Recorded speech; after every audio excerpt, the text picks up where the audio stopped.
Well, last week, as you recall, we did a journey through the history of England and the principles that it stood on, the Christian faith that it accepted, and that started in 156 AD under King Lucius, and he accepted some of the very beginnings of the Christian faith.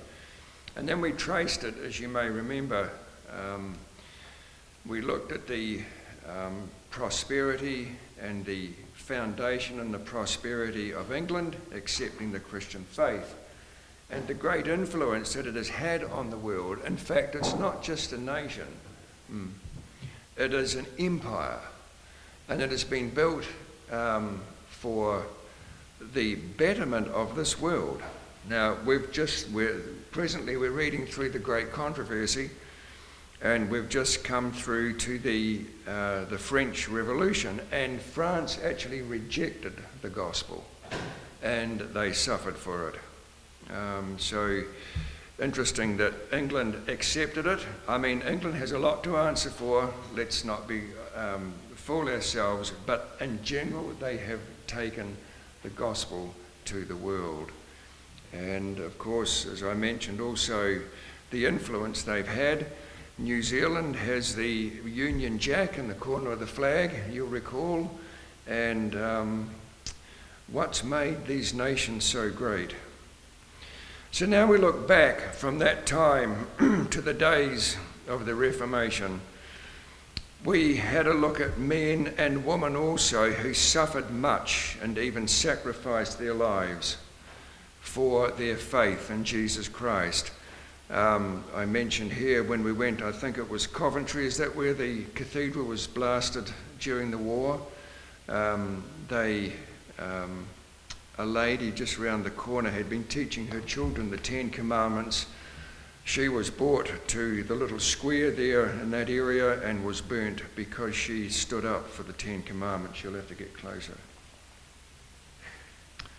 Okay. What was it that gave these people such fortitude to stand against the political elements of their day and even to give their lives for the flames? These men, Latimer, Ridley and Cranmer, what was it that gave them their strength? Also Tyndale, as those early Bible scholars gave their time and their effort to make Bibles available in their own tongue and the common cause of the people as well as leaders, and they found their direction for daily living, for right principles, for society, both for their family and for their community, and ultimately the nation of England. Here's Tyndale translating that Bible into the English tongue. What a great man he was. And then further on in the 1800s, we had the Wesley brothers, particularly John, accepted the teachings of the Reformation, but he was struggling with how to accept that. And he was the one that ultimately found sanctification of the Spirit. In other words, he realized that the just shall live by faith. Luther had taught that, followed by Huss and some of those reformers, and further on to Zwingli, they found that, but Wesley wanted to learn how to live that faith, how to accept and live that, and Wesley was the one that had hit him one day in a meeting, sanctification. They started to stand against the principles of the traditions and stood for the men of the Bible and the men who taught it.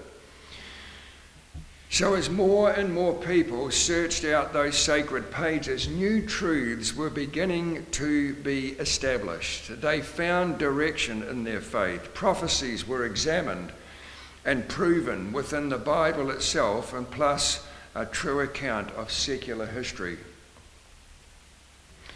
And we have here in 2 Peter chapter 1 and verse 19, "We have a more sure word of prophecy, whereunto you do well that you take heed, as unto a light that shineth in a dark place, until the day dawn and the day star arise in your hearts, That's a sure word. We have a more sure word. We have a foundation that prophecy is from God. And we're going to look at here very soon in regards to one of those prophecies that really is a footing for us to work on. One of the most significant prophecies that has been written stands out in our worth and is worth our sincere attention to devote some time to. And it's a well-known prophecy for all of us. In New Testament times, emphasis was to search out the prophecies. And it was obviously going to take the student from a dark place into the light. And much light was to come from the Old Testament writings. The book of Daniel is a known book of history and prophecy. And while we may say it was written a long time ago, millennia ago actually, that book still has information that we would do well to give heed to. Let's take a look at Daniel, and particularly Daniel 2. Now, there's no hope of us giving a comprehensive Bible study of the book of Daniel, so this is going to be comparatively summarized, but we will help you if you want to go further. I think we're all here pretty healed in the book of Daniel. And we're introduced to one of the world's monarchs, and it's actually one after the other. I want to look at Babylon as the beginning of it. The year is approximately 612 BC. The monarch is Nebuchadnezzar at that time. The empire is Babylon. King Nebuchadnezzar has just pretty recently taken Jerusalem captive. And we have a picture here of Nebuchadnezzar sleeping, not on that one. I think we're having trouble with the distance, I think. And it's while in the second year of his reign over Babylon, one evening as he lays on his bed sleeping, a dream comes to his mind. He sees it, but then it goes. But he sees it as important enough to know what it was and what it means. So he's determined in some way, somehow, to find that. As he wakes and he can't think of this dream, he calls his men of intellect. The Bible calls them magicians, astrologers, and sorcerers to interpret that dream. And if you think about it, that's quite a challenge, as he hasn't given them anything to go by. All he's saying, I had a dream, I want to know what it is and what it means. So that's a real challenge. He doesn't have a clue what it is.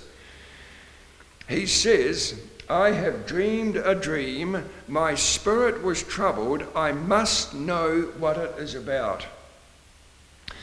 These men of intellect simply cannot tell the king his dream. And you will find that in Daniel chapter 2, verses 4, 7, 10, and 11. They cannot remember. The king becomes furious, and furious to the point of commanding that all those wise men be executed. They will be dealt with because he cannot find the source of this dream or what it means. He is furious. Now, Daniel takes a step back. Let's just go back a step. When Jerusalem was taken captive in chapter 1 of Daniel, they took the cream of the crop, if you like, captives from Jerusalem, and in those days they would take the captives and they would train them in the way of the conquerors' ways, the government, and they would set them back in their own lands to develop and spread their kingdom. So they took the cream of the crop, captives from Jerusalem, training them in the government of Babylon for a higher learning, and they became part of the wise men. In verse 13 of Daniel 2, Daniel was among that learned company, and he with his 3 loyal friends were also summoned for execution. In verse 15, Daniel was not present at the king's request of the interpretation of his dream. He asked the king's servant, "What is this all about? What are we being called to be executed for?" And the servant explained to Daniel the situation, what had happened. In verse 16, Daniel went before the king, asking for time. Please, just give us time, and that he would be able to find the information and interpret the dream. Nebuchadnezzar was absolutely desperate to know what that dream was, and he was only too happy to grant some time if he could only possibly know what this dream was about. In verse 17, Daniel went back to his accommodation, shared with his 3 friends the story of what was going on and why they were summoned to be executed. In verse 18, these boys, Daniel and his 3 friends, they prayed that God would reveal this particular secret to them, also to preserve their lives, that they would not perish. And they appealed to the only source who could reveal the king's dream. And in verse 19, God did reveal that dream to Daniel. Verses 24 and 25, he again went in before the king. And in verse 28, we have these words, "But there is a God in heaven that revealeth secrets and maketh known to the king.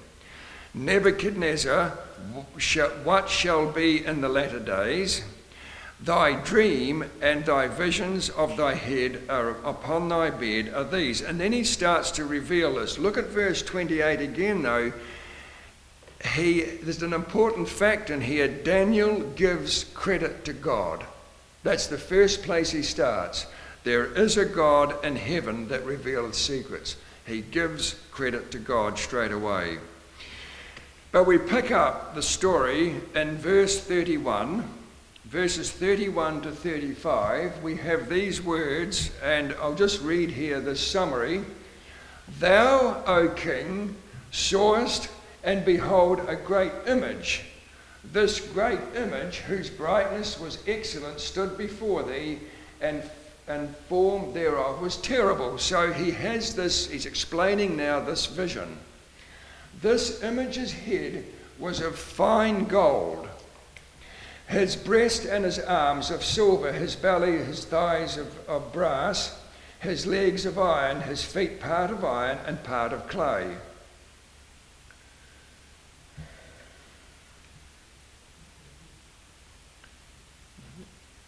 Given up, has it? Most probably better to sit here because the computer's just here.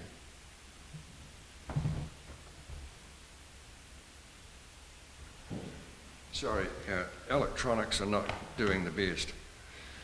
Then he tells the interpretation of it.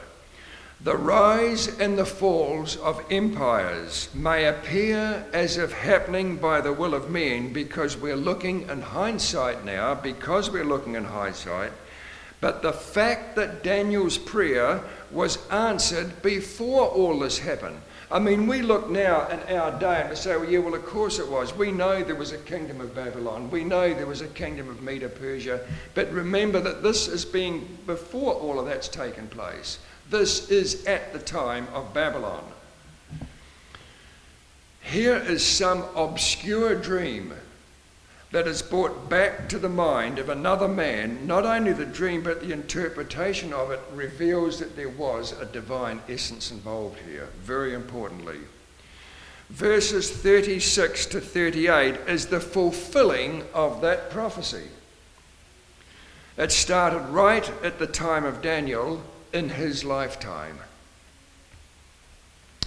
Verse 36, "This is the dream, and we will tell the interpretation thereof before the king. O thou king, art a king of kings. For the God of heaven has given thee a kingdom, power and strength and glory. And verse 38, and wheresoever the children of men dwell, the beasts of the field and the fowls of the heavens has given into thine hand, and has made thee ruler over them all. Thou art this head of gold. So here Daniel has seen the vision, he's explained it, and he's now saying to Nebuchadnezzar, you are this head of gold. So history reveals that Babylon ruled from 612 BC through to 537 BC, only 73 years, but it was a powerful kingdom. That's history that reveals it did happen. All right? Now, we've got a time slot slide here, and I'll just bring this back each time. Nebuchadnezzar was the head of gold. He was the head of state. He represented Babylon. Thou art this head of gold. Oh, flattering news to Nebuchadnezzar, very much indeed. A golden kingdom that would last forever, with its hanging gardens demonstrating its abundant wealth. Its abundant wealth. But Daniel didn't stop there. That great nation of Babylon was not to last forever, exactly as Daniel had foretold in his dream. In Isaiah chapter 13, verses 19 to 21, another writer of the Bible, he had something to say about Babylon's kingdom as well. Isaiah 13, 19 to 21, and Babylon, the glory of kingdoms, the beauty of the Chaldees, excellency, shall be as when God overthrew Sodom and Gomorrah. Even Isaiah has some information here. Verse 20, Isaiah 13, verse 20, it shall never be inhabited, neither shall it be dwelt in from generation to generation, neither shall the Arabian pitch his tent there, neither shall the shepherds make their fold there. And verse 21, but wild beasts of the desert shall lie there, and their houses shall be full of doleful creatures, and owls shall dwell there, and the satyrs shall dance there. So Isaiah reveals that Babylon would not last forever. It would be overthrown. It never will be inhabited again from that time, from its overthrow. And today, Babylon is about 80 kilometres from Baghdad, and it's still in ruins to this day, just exactly as the Bible said it would be. But Daniel didn't stop there. He moved on. He continues, history reveals the next empire to rule was the Medes and the Persians. They ruled from 539 BC through to 321 BC, about 208 years. So that was quite a long reign. Verse 39, we have these words, Daniel 2, verse 39, and after these shall arise another kingdom inferior to thee. So Scripture reveals that a divine hand was over all these events. Here, God has the one to carry it, named 100 years before it happened. Cyrus was the one that would take over Babylon, and 100 years before it was to be. Isaiah 45 and verse 1, we have these words, thus saith the Lord to his anointed, to Cyrus, whose right hand I have holden, to subdue nations before him, and I will loose the loins of kings, and open before him the two-leaved gates, and the gates shall not be shut. This is amazing, and we will see here in Daniel 2 how this prophecy came to pass. Cyrus was the king of the Medes and the Persians. An image of two joint powers were represented by the two arms in the figure of Nebuchadnezzar's image of his dream. This was the next power that was going to overthrow Babylon. Cyrus was the one chosen, and this is how he went about it. Babylon was a fortified city and could last for 40 years with the gates closed continually. Now that's wisdom, to have enough food to last for 40 years. The Euphrates River ran through it, and in the wall of the city of Babylon there were 2 gates that would shut and open at the command of the king or the command of the rulers. And if any danger threatened that city, they would close all the gates to the city and they would shut these 2-leaved gates so that the river or the city was protected. Obviously the river still ran through it. But what Cyrus did, he dug canals to divert the flow of the river outside the city of Babylon. Now this was a huge city, so it must have taken some time to dig these trenches or these rivers. And they wouldn't have had Komatsu diggers in those days. They would have been digging by hand. At this time, Nebuchadnezzar's reign had passed to not his son, to his grandson, the successor of Nebuchadnezzar, and he at this particular time was hosting a great feast. Now, Belshazzar had no fears of what was happening because he knew that his city would last. And there was no problem with that. He was absolutely... he made fun of those Medes and Persians digging those trenches round the city. But this particular night, while this great celebration was happening, the guards also got drunk. And they left those 2-leaved gates open during that feast. Cyrus broke the dikes and diverted the water around the city that they had been digging, and he marched his army through the muddied bottom of where the Euphrates had run. But it had dried up, and he marched his men into that city. He took Babylon, as we mentioned before, in 539 BC, exactly as the Bible predicted. It said that there would follow the chest of arms and silver, a chest and arms of silver. Chapter 5 describes that takeover. Medo-Persia was known as the Silver Kingdom. All their taxes were paid in silver. And this is just a very brief rundown. But Daniel didn't stop there either in this dream to Nebuchadnezzar, those early days. The Silver Kingdom, represented as a chest and arms of silver, also was not to last forever. Verse 39, and after thee shall arise another kingdom, inferior to thee, and another 3rd kingdom of brass, which shall bear rule over all the earth. So Daniel says in verse 39, chapter 2 and verse 39, there would be another kingdom. So let's have a look at one, this belly of bronze. History reveals the next empire to rule was Greece, and it ruled from 331 BC through to 168 BC, which was 163 years.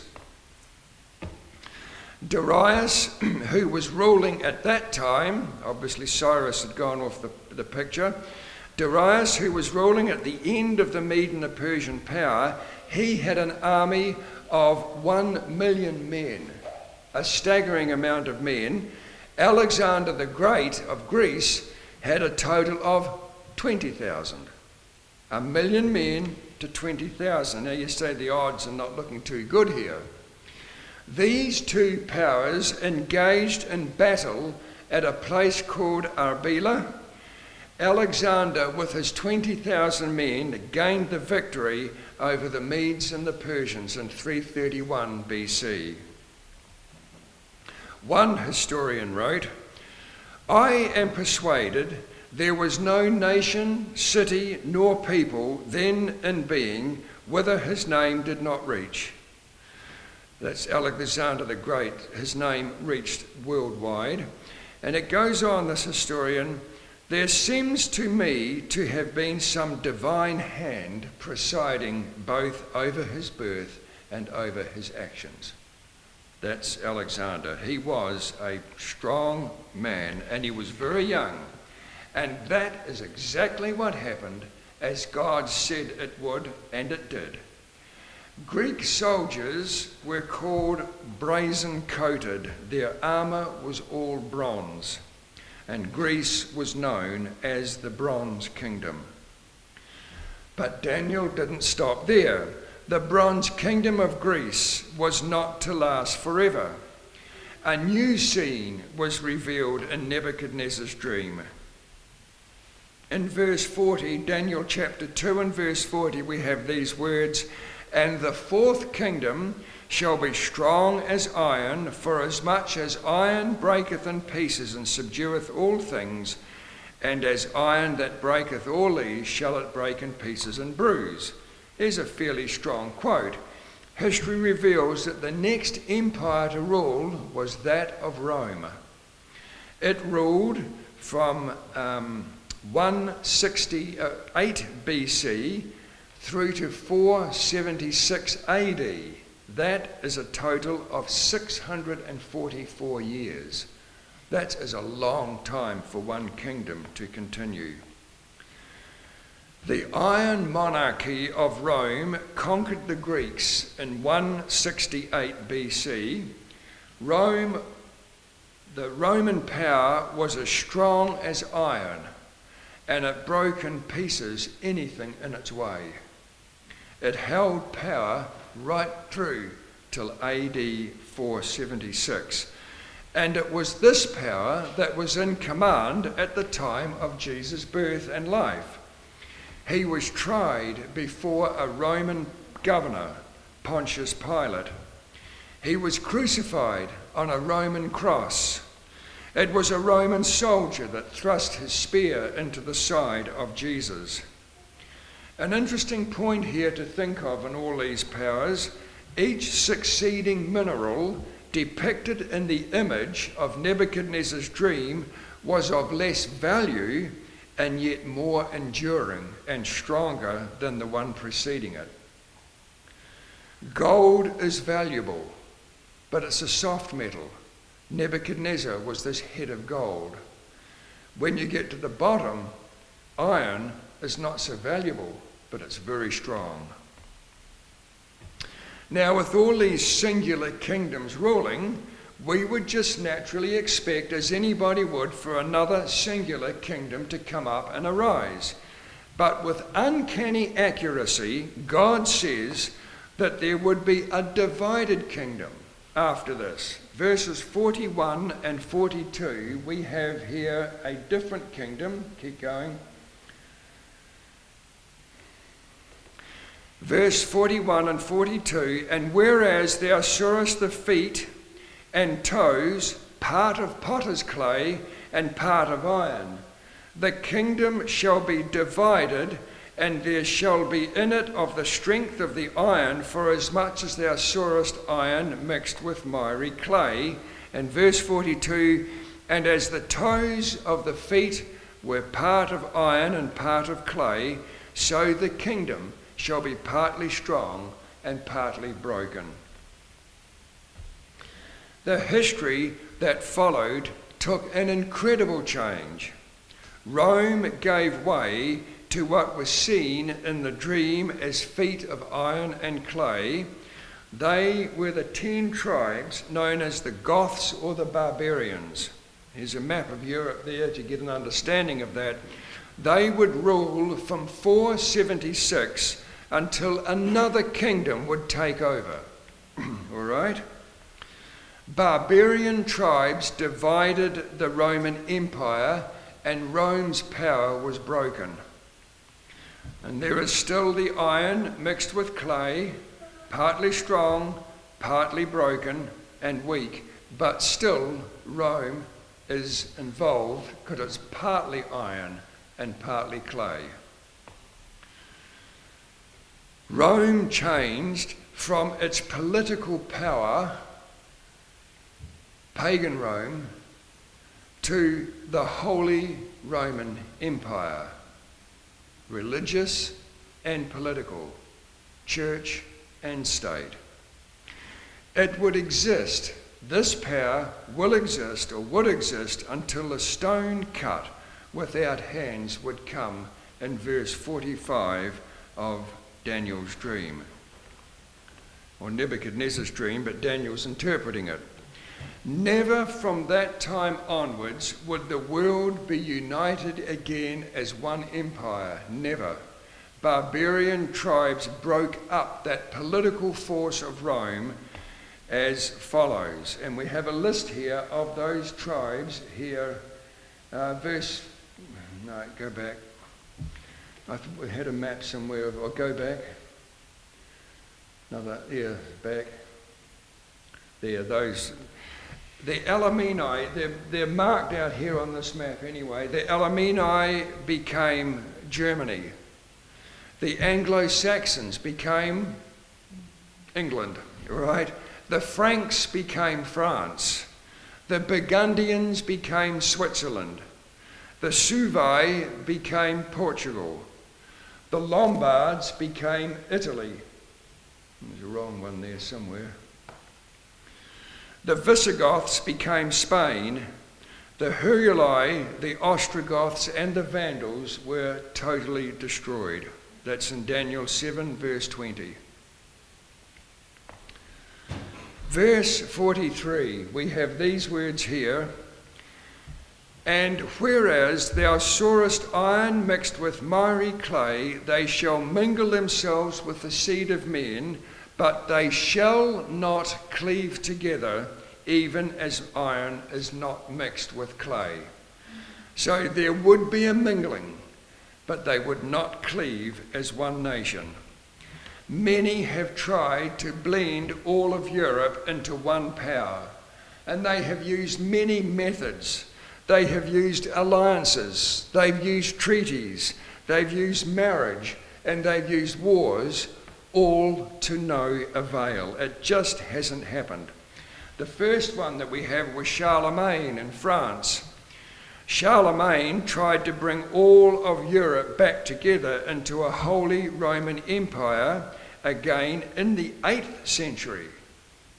But it didn't happen. It just didn't happen.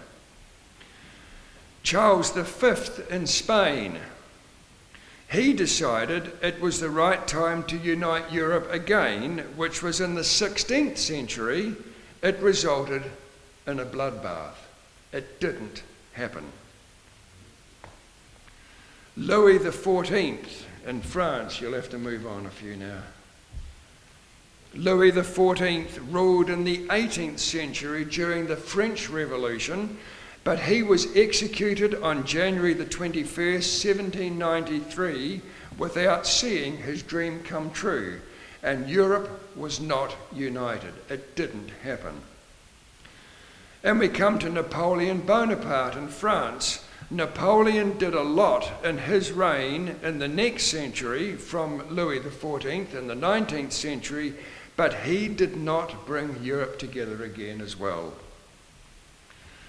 Napoleon's own words were these: I wanted to found a European system, a European code of law, a European court of appeals. There would have been but one people throughout Europe. Europe would soon have become one nation. But again, history records the deliverance of Europe from the dominion of Napoleon was affected neither by Russia, nor by Germany, nor by England, but by the hand of God. It just didn't happen. As Napoleon fought his battles, he had great success, but he was still limited by the elements of nature. It was a snowflake that stopped him from advancing further than God allowed. He took Russia, but on return, a severe winter storm set in, and while he himself survived, thousands died in the snow and the cold. 18 months later, he couldn't rally enough strength from his people to fight a battle at Waterloo, and here he met his defeat. We still use that term in our day when one is defeated. I don't know whether you have it here or not. They met their Waterloo. Do you have that saying here? They met their Waterloo. That's exactly what happened. In the 20th century, Kaiser Wilhelm from Germany, he thought also that it was a good time to unite Europe back into one. At that particular time, it looks like this thing's given up completely. At that time, the King of England, the Emperor of Germany, the Queen of Greece, the Tsarina of Russia, Queen of Spain, Queen of Norway were all grandchildren of Queen Victoria of England. Isn't that amazing? In fact, all the kings and the queens of Europe at that time were some way related to each other. And the move to unite Europe together would be right now. Surely the family can get on together. The result is written by one historian, and it says it was just one great family argument. It just didn't happen. It was fulfilled exactly as Scripture said in Daniel 2:43, they shall mingle themselves with the seed of men, but they shall not cleave one to another, even as iron is not mixed with miry clay. Adolf Hitler, Second World War, a young paper hanger, wanted to unite Europe and establish a 1,000-year Reich. He wanted a kingdom that would unite Europe for at least 1,000 years. That was his purpose. A young maid, a Christian girl, was working for Adolf Hitler at this time, and she had an understanding of the Scriptures, and she sat down and read the 2nd chapter of Daniel to him, and this just made Hitler mad. He stomped his feet and he shouted, "No, no, it doesn't fit into my plan." He then delivered his speech to the people. He said, "To my people, we do not need anything from God. We do not ask him for anything except that he may leave us alone. We want to fight our own war with our own guns without God. We want to gain our victory without the help of God." That's a statement that he made in March 1941. He set out to do just that. He took one nation after another. He came to the shores of England and was careful to take everything into account, even the weather. And the night before the battle, a fog came in and lasted for 3 days, long enough for the Allies to reinforce England, and Hitler was defeated. From when that war ended in 1945, there was not and has not been a united Europe. Even now, we have words like New World Order, One World Government. But God had said, as iron does not mix with clay, the nations of Europe would not unite together as one empire. And we have a strong bond of the UN forcing the nations together, and it's been successful. But then there was Brexit, and that is the start of the fragmenting of the European empire. But Daniel didn't stop there.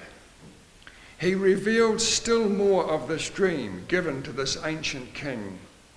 The divided Europe would also not last forever, and with uncanny accuracy there would be a reuniting under one power.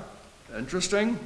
It says in verse 34 of Daniel 2, the dream, the last of the dream, it says, "Thou sawest till a stone was cut without hands, which smote," this is verse 34, here's the dream.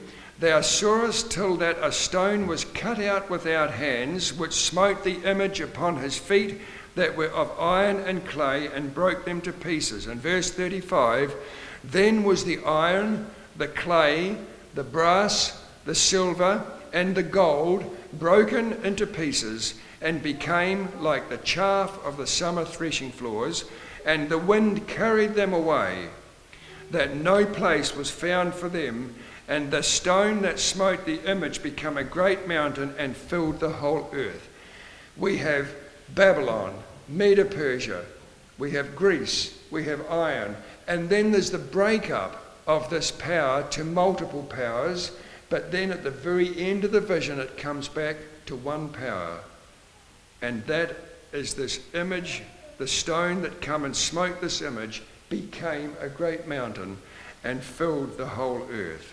Verse 44, here's the interpretation. And in the days of these kings shall the God of heaven set up a kingdom which shall never be destroyed, and the kingdom shall not be left one to another people, but it shall break in pieces, and it shall consume all these kingdoms, and shall stand forever.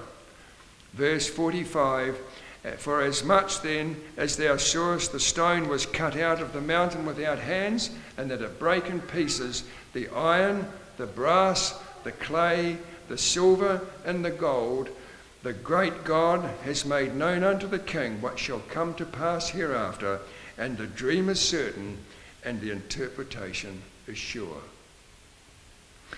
You know, I just remember that we, in our studying years, 43 years ago, when we were studying this message, it was this vision that anchored us into what we believe today. There's no way that that can just happen by happenstance. It actually was well planned and well organized. God organized this. God will set up a kingdom. It will be different to all other kingdoms. It will not be left to rule by people. The present system will be smashed to pieces, and it is a total replacement.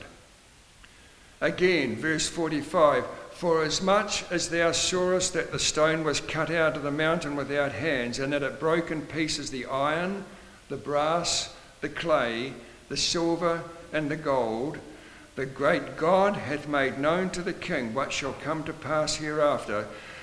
In other words, all this image will be totally replaced.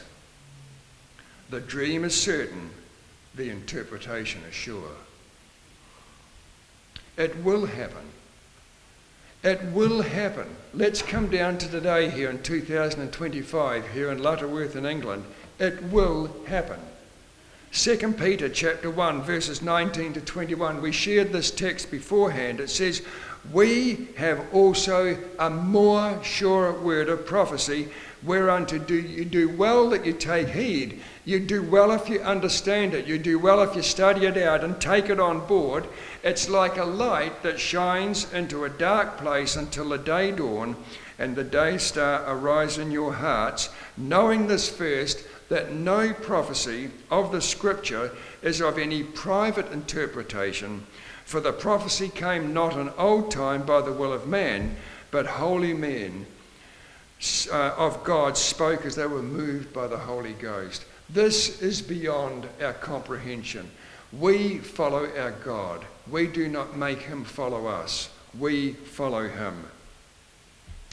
Just as sure as there was a Babylon, just as sure as there was a Medo-Persia, just as sure as there was a Greece, just as sure as there was a Rome, just as sure as there was a divided Europe, just that sure, this mysterious stone will come and shatter that image, just as God said it will.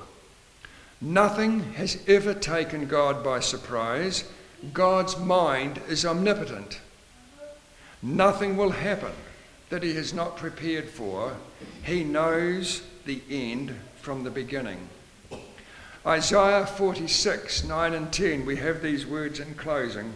Isaiah 46, 9 and 10, remember the former things of old, for I am God, and there is none else. I am God, and there is none like me. Declaring the end from the beginning, and from ancient times the things that are not yet done, saying, my counsel shall stand, and I will do my pleasure. Whether you want to believe it or not, it will happen. God will bring it to pass. And we have 1 Thessalonians chapter 5 and verse 20 and 21. 1 Thessalonians 5 verses 20 and 21. We have these words, "Despise not prophesying, prove all things, hold fast that which is good." And I'll say this much, that all of you here today, the choices that you make, there will be consequences to your choices. If you are covering sin, if you are hiding your life, it will be revealed. God will make sure of that. There will be consequences. If you are making good choices, if you are following Christ with all the best of your ability, that will also be revealed. Your consequences will be revealed. This book of books, the Bible, can be trusted with full confidence as to the handbook of true success. It has changed many a life, even from criminals to become honest and genuine followers of Jesus Christ. We have a ministry over in New Zealand at home to go into the prisons and do some work there to minister to those men. And some can say, and it has been said to us, well, they finished up there because of their own fault. I tell you, brothers and sisters, but by the grace of God, we might be in there as well. But by God's grace, we are not. But one of the visits, that was actually the last one that I went into, we went into, a few of us, there were men there that found the gospel in the prison. And I said to them at that day when we took that little church service, I said, "Are you better off for it?" And he said, "Absolutely. It's changed my life." The Bible changed their lives. All the predictions in this chapter of Daniel chapter 2 have come to pass accurately. And we can be assured the little bit remaining, the rest will follow exactly as God said it will. Again, many lives have been changed for the better. No, for the best. These lives have changed. It reaches more than the brain. It reaches the heart if we will only let it. Next week, if all going to plan here, we'll look more closely at that mysterious stone that's uncut with human hands that comes to destroy this world. We will look for that, and we'll study a little bit more on the return of Christ.